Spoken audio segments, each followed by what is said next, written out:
Hello, welcome to China. 大家好，欢迎来到中国。I am Chen Jiaqi from Shanghai University of Finance and Economics. Today, I am very glad to be here with you via the internet to talk about the table manner on business occasions in China.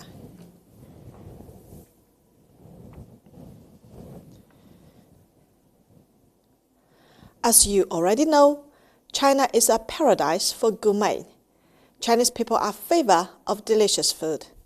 Chinese food are famous around the world. I suppose you have ever tried some Chinese food. Then can you name a few? What is your favorite Chinese food, by the way? It's a pity that I can't get your answer directly. But I suppose that you may say, 宫保 chicken, 麻婆豆腐, and Peking duck. Yes, those are quite popular among foreigners.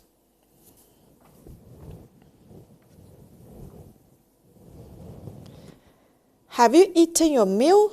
It is traditionally the first sentence coming out of our mind when we Chinese greet each other.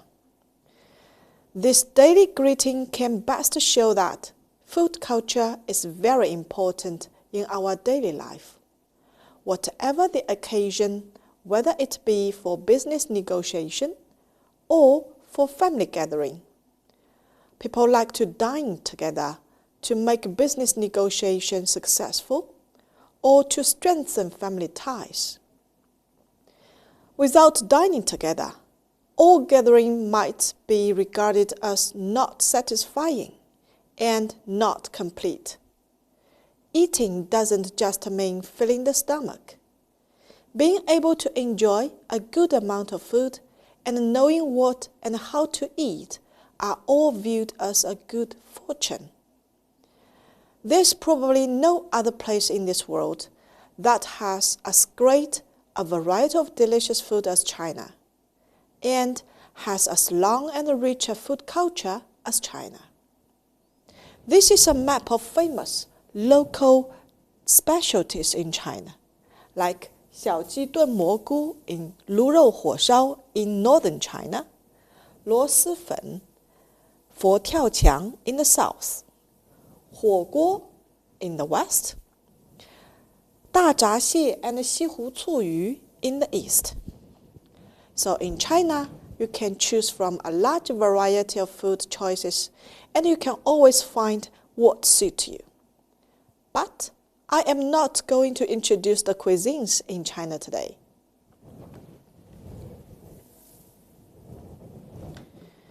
What I want to share is the table manner, that is, how to eat dinner with Chinese people, the relation of dining and business, and how to toast and drink in a business banquet. Why table manner is so important?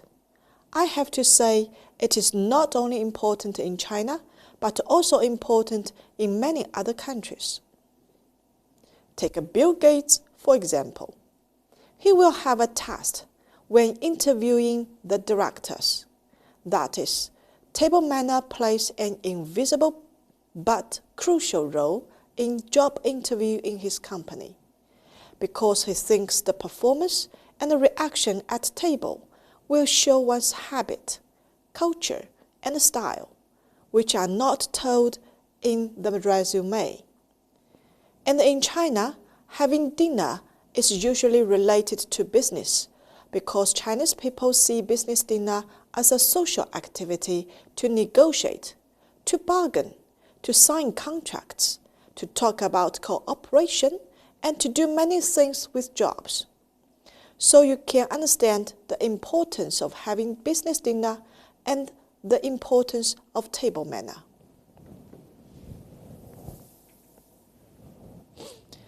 When we talk about having a business dinner, such 4 questions will be discussed in the following: what to eat, when to eat, where to eat, and how to eat. Okay, first, what to eat. China has the world's most varied cuisine. there are no food taboos or preconceptions, so anything goes.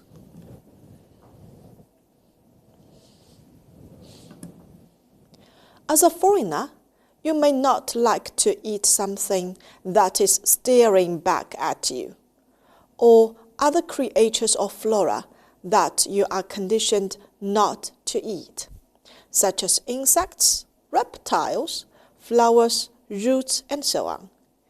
The pictures show the top 5 Chinese food which foreigners can't accept.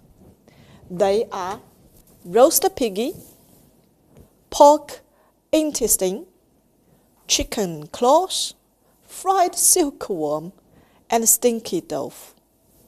In this case, you can just say no thanks to refuse. After you rule out dishes because they are psychologically distasteful, you will find that there are many things you can enjoy. Every area has a different cuisine, so each time you go to a new city, try the local favorites. You can say, yes, please. Along with providing a possible delightful experience, your efforts will please your hosts too. Such dishes are on the popular list: 饺子、竹筒饭、火锅 and 回锅肉。Second, where to eat. There are many restaurants for you to choose from, which are specially featured with their own characteristics, since Chinese food and dishes are always distinctive in materials, textures, cooking, and flavors. Generally speaking, heavy and salty flavor in the north, lighter flavor in the south, hot spicy in the west, and sweet in the east. You can also choose Western-style restaurants to appeal to your guests. For some people, fast food restaurants are good because it is convenient, fast, and comparatively cheap, and they can sit there for a long time to deal with some business issues. There are several fast food chains that are well established in China. Those are KFC, McDonald's, Pizza Hut. They are famous fast food restaurants in China.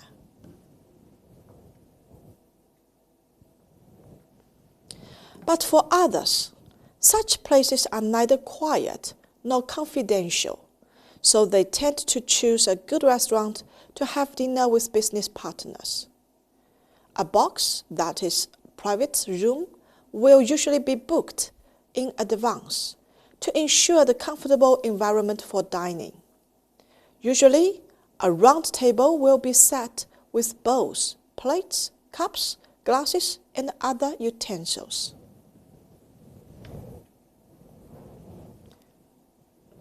A good restaurant usually has special places for different guests. If guests are only 3 to 4 people, then they will be ushered to a small table, square or round. If there are 5 to 6 people to have dinner, the restaurant will have a big table for them. But if the number of guests is over 7, then usually the restaurant will specially arrange a room for the group.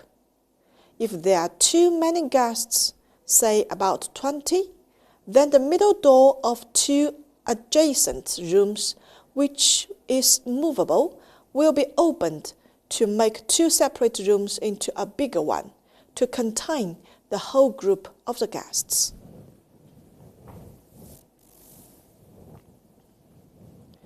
Then, when to dine out, people can find lots of opportunities to dine at restaurants. For example, to welcome a new colleague, especially a new supervisor, to celebrate one's promotion, to farewell, to look for business cooperation, and after a negotiation or having dinner together to make a final decision.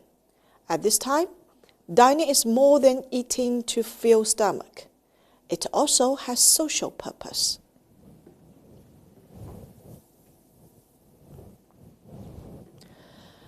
In China, having business dinner has a high priority in deal-making. The Chinese use it to bond with others and to seal agreements already made. But be aware that we seldom discuss new business at the table. So, the social function of dining is particularly obvious.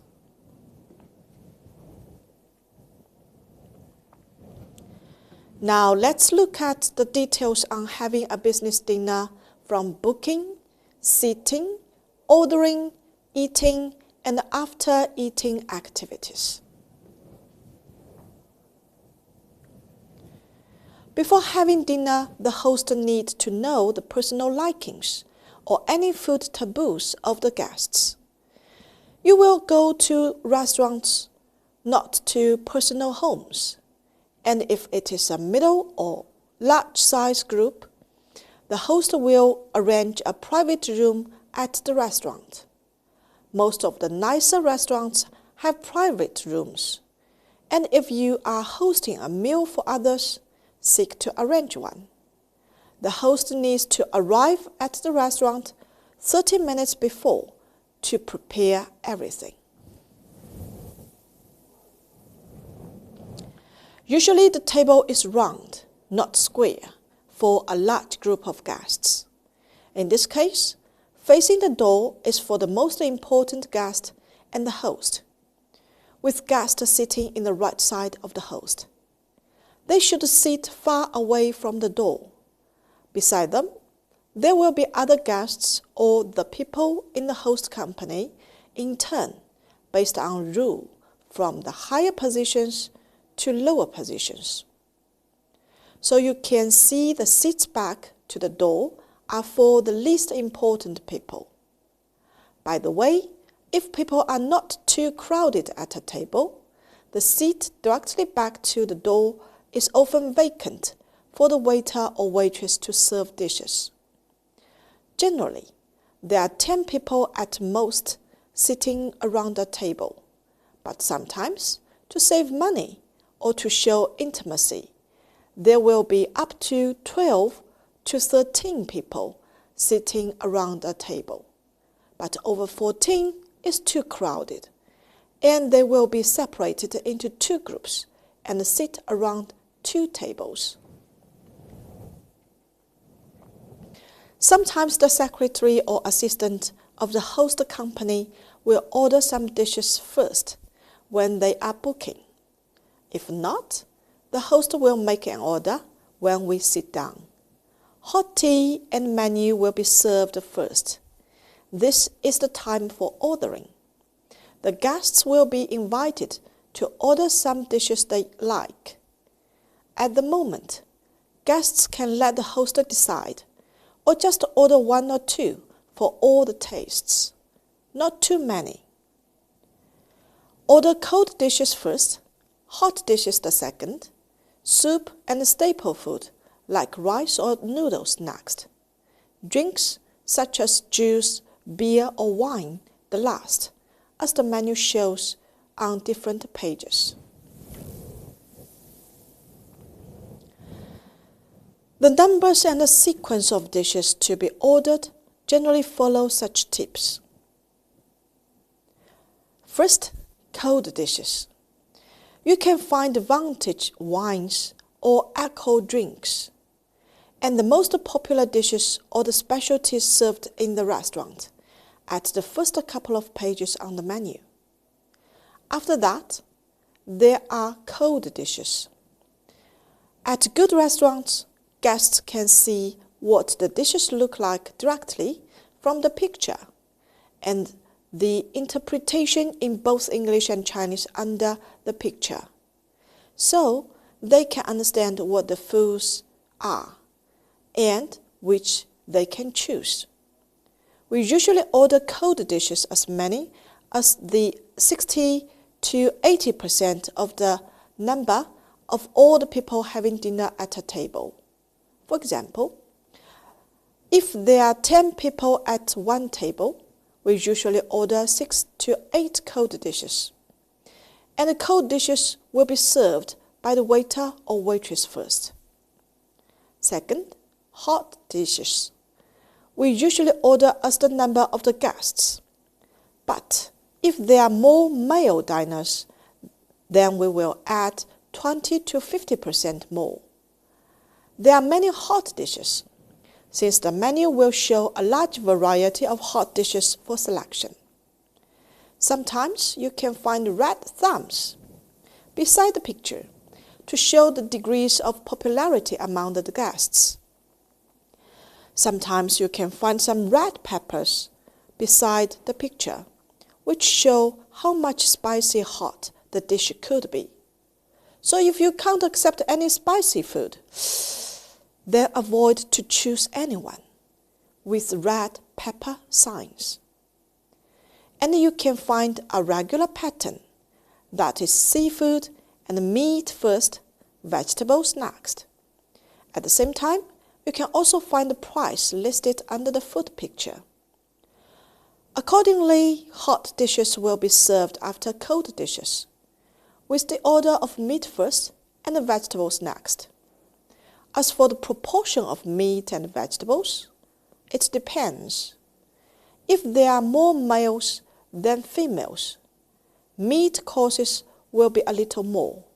Vice versa, if there are more females in the guests, vegetables and some dishes with lighter flavor should be a little more. In addition, the people who are responsible for ordering food also have to consider that the cooking style should be diverse. If there is a braised fish in soy sauce, then we generally won't have anything braised in soy sauce anymore.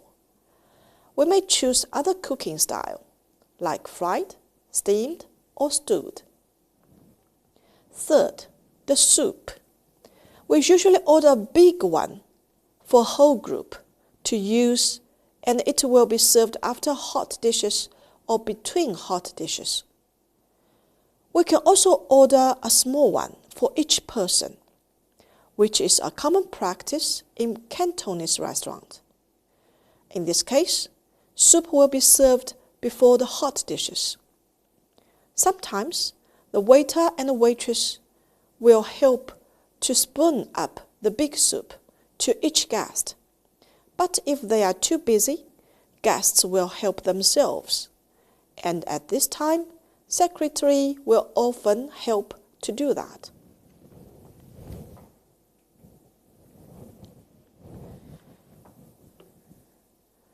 And then, staple food, or dim sum.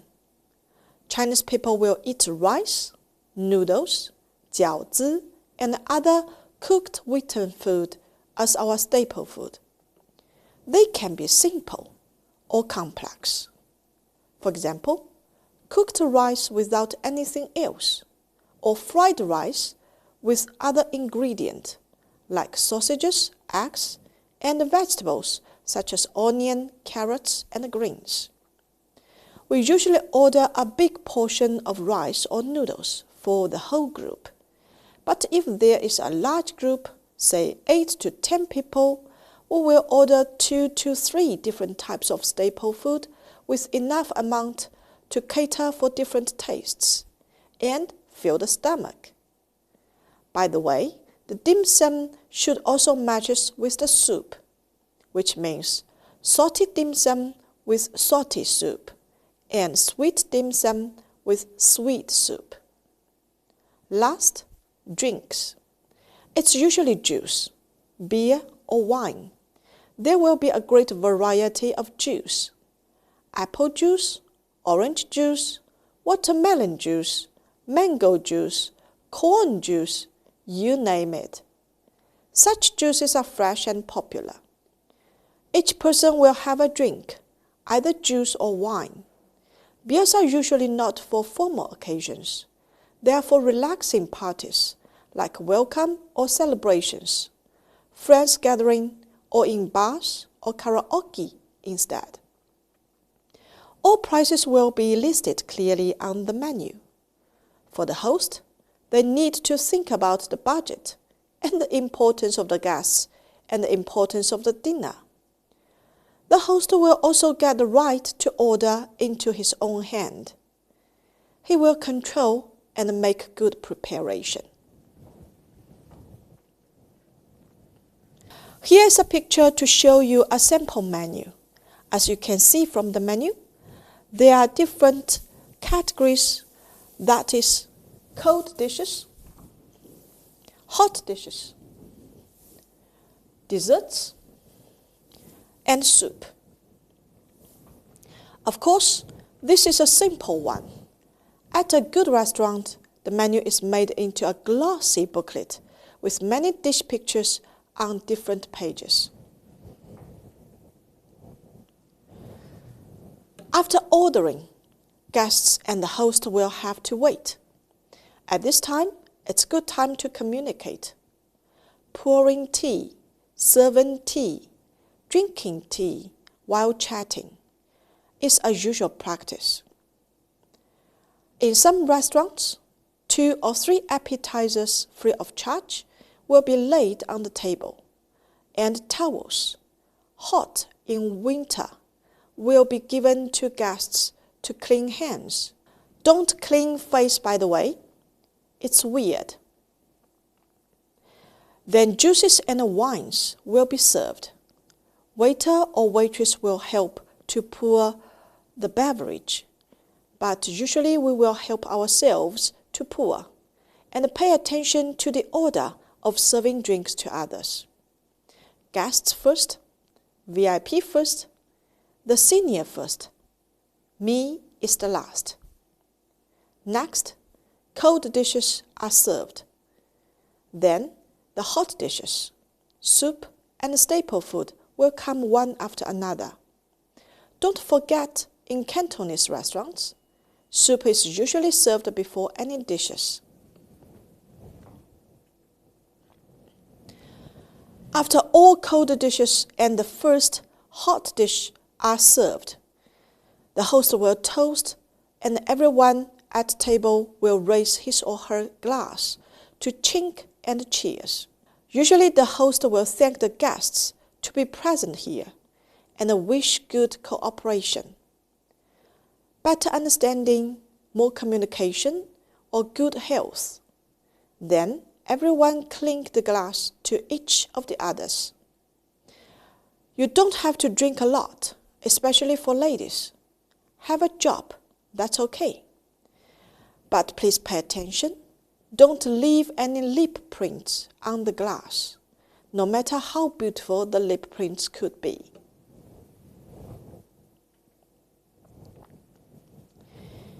And then the host will pick up the food first, for him, or more often, for the most important guest. And it's the signal for others that we can begin to eat. Don't refuse any course. If you really don't like it, at least make it look like you have tried it by moving it around in your plate.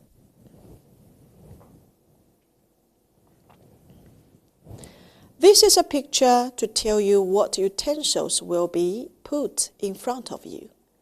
We have labeled 8 things.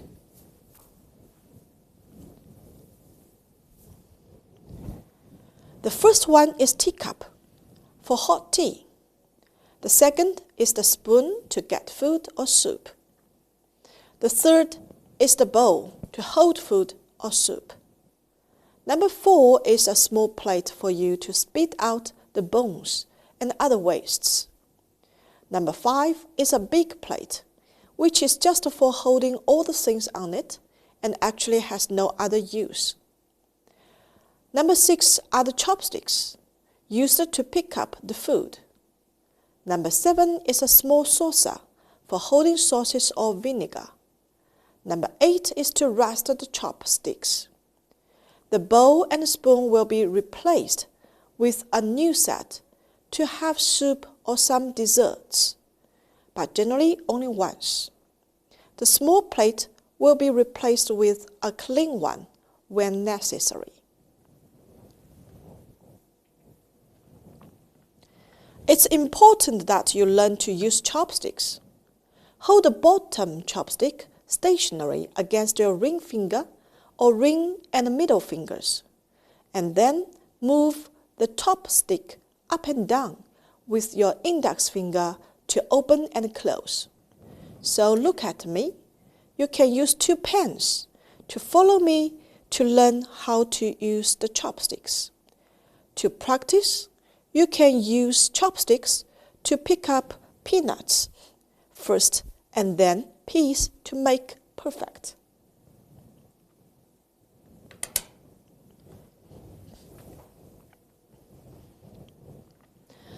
While eating, we usually chat. If you want to turn the lazy Susie, that is the revolving table in the middle, to pick up some food, you have to make sure there's no other people picking up food at the same time. Otherwise, your turning will interrupt others picking, and it is not polite. After all the foods are served, the host will see if every guest finished the meal or not. If no, the host will ask for more dishes because he thinks not everyone is full. If yes, the host will still ask all the guests politely whether they are full and whether there needs to order more dishes. At this time, guests will tell the host they are quite full and satisfied with the dishes, and thank for the host's hospitality. To prove that the guests are full, they tend to leave some food in the bowl to show they can't eat anymore.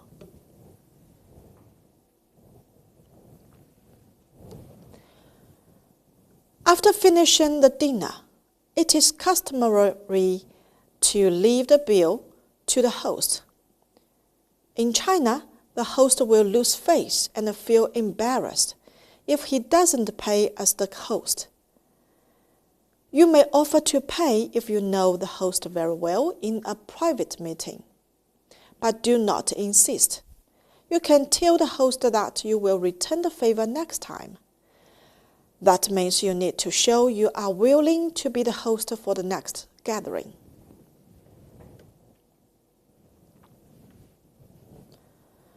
Chinese people, usually young people, love karaoke. If they take you to dinner, you have a good chance of being taken to a nightclub which has a karaoke system after you finish the meal. They may know some English songs.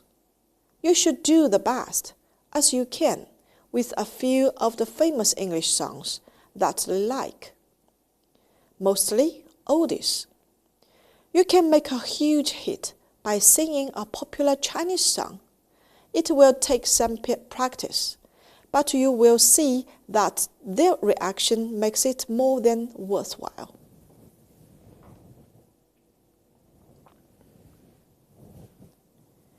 Or if you are not interested in singing, they may invite you to a bar for later entertainment. You can enjoy the nightlife, having a drink, listening to the music in a good environment, and enjoy your nightlife.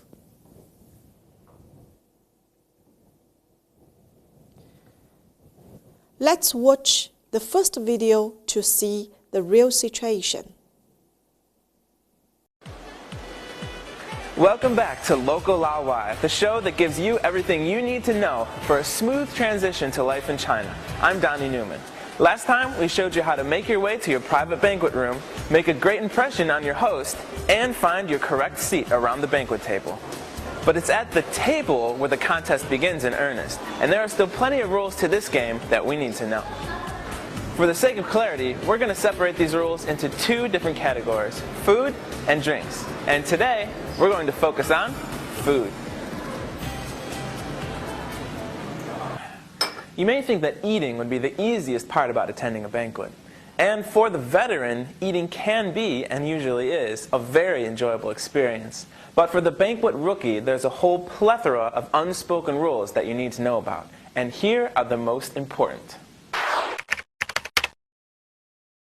At the very beginning of dinner, the host will take up his menu, look around at his guests, and say, 吃什么？大家想吃什么？ or what do you want to eat? I would really like some General Tso's chicken. It may sound like the host is asking for suggestions here, but in actuality, he already has every single dish of the dinner planned out beforehand. The best option for Teddy here is to defer to the host. Perfect phrases to use here? 随便，都可以。你好，您的菜有忌口吗？ I can't eat onions. 葱，我不会吃葱。 If you have food allergies or other dietary restrictions, now at the beginning of dinner is the best time to mention it. Otherwise, it's a good idea to keep your food preferences to yourself. If you're vegetarian, don't worry. The average Chinese banquet will have a few dishes that you can eat. Vegetable, OK? OK. Once food is brought to the table, the host is the first person to pick up his chopsticks and grab something from each dish, politely offering it to the main guest, who is seated to his right.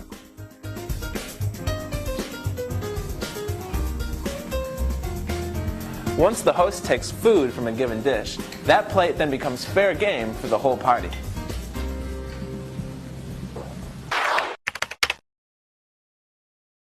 Since food at Chinese banquets is eaten communally, feel free to use your own chopsticks to grab food from the dishes on the Lazy Susan.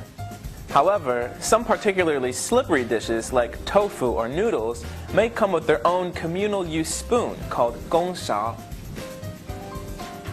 In that case, use the spoon or gongshao to usher food from the plate to your own dish.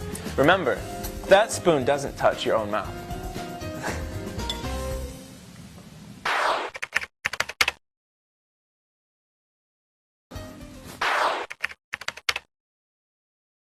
As the meal's winding down, the host will once again try to elicit food orders from those at the table.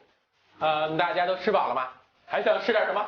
Oh, I'd like some ice cream. As you might be able to guess, don't take the bait. This is, however, a great time to express how full you are from all the delicious food that was so graciously presented in front of you. 不用了啊，吃饱了，撑死了。 So there you have it. If you remember these easy rules for eating at a Chinese banquet, you'll be well on your way to becoming a banquet master. Think you can do that, Teddy? Yeah. But before you hop into battle, there's one more topic we need to discuss. The key, if you will, to Chinese banquet victory or defeat. And it comes in liquid form. We'll hand over the keys to victory on the next Local LY. I'm Donnie Newman. We'll see you soon.